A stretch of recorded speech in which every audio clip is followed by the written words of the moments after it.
Hello दोस्तों, welcome in blue for info TV. दोस्तों, आज की ये वीडियो एक ऐसी जगह के बारे में है कि जिसके बारे जानकर आप भी अपना सर पकड़कर बैठ जाएंगे, क्योंकि इस जगह पर एक ऐसा कारोबार किया जाता है कि जिसे सुनकर ही शर्म महसूस होने लगती है। आपने घर, गाड़ियाँ और चीजें रेंट पर मिलती तो देखी होंगी, मगर क्या आपने कभी बीवी रेंट पर मिलती देखी या सुनी है? और क्या आपने भी कभी औरतों, लड़कियों और कम उम्र बच्चियों की मंडी लगती देखी है? नहीं तो ये सब कुछ आप आगे चलकर इस वीडियो में देख सकेंगे। तो आखिर ये जगह कौन सी है और इस जगह के मजीद दिलचस्प और हैरान कर देने वाले हकाइक को जानने के लिए वीडियो को एंड तक जरूर देखिएगा। और अगर आपने अभी तक इस channel blue for info TV को सब्सक्राइब नहीं किया तो जल्दी से चैनल को सब्सक्राइब करके साथ बेल नोटिफिकेशन को भी ऑन कर दें, ताकि आने वाली हर नई वीडियो सबसे पहले आप तक पहुंच सके। हमारे पड़ोसी मुल्क भारत की मध्य प्रदेश रियासत के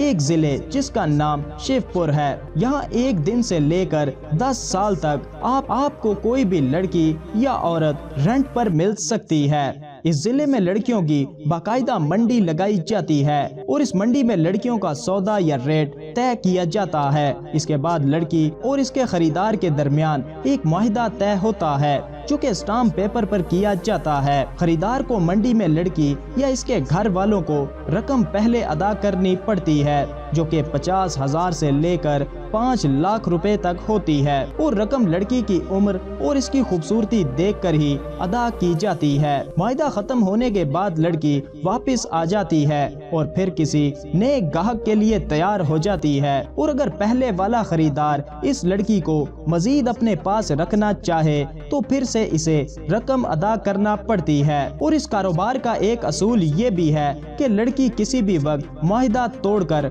वापस आ सकती है और रकम खरीदार को वापस अदा करनी पड़ती है। कभी कभार लड़की को अगर किसी दूसरे गाहक से ज्यादा रकम मिल रही हो तो वो मुआहिदा इसी सूरत में ही तोड़ डालती है। ये कारोबार छुप छुपा कर नहीं बल्कि सरेआम किया जाता है और हुकूमत या पुलिस का इस पर कोई भी कंट्रोल नहीं है, और ये भारत मुल्क के लिए वाकई ही शर्म वाली बात है। तो दोस्तों, आपका इसके बारे में क्या कहना है? वीडियो को लाइक और कमेंट करके जरूर बताइएगा। मिलते हैं किसी नई वीडियो के साथ, तब तक के लिए खुदा हाफिज।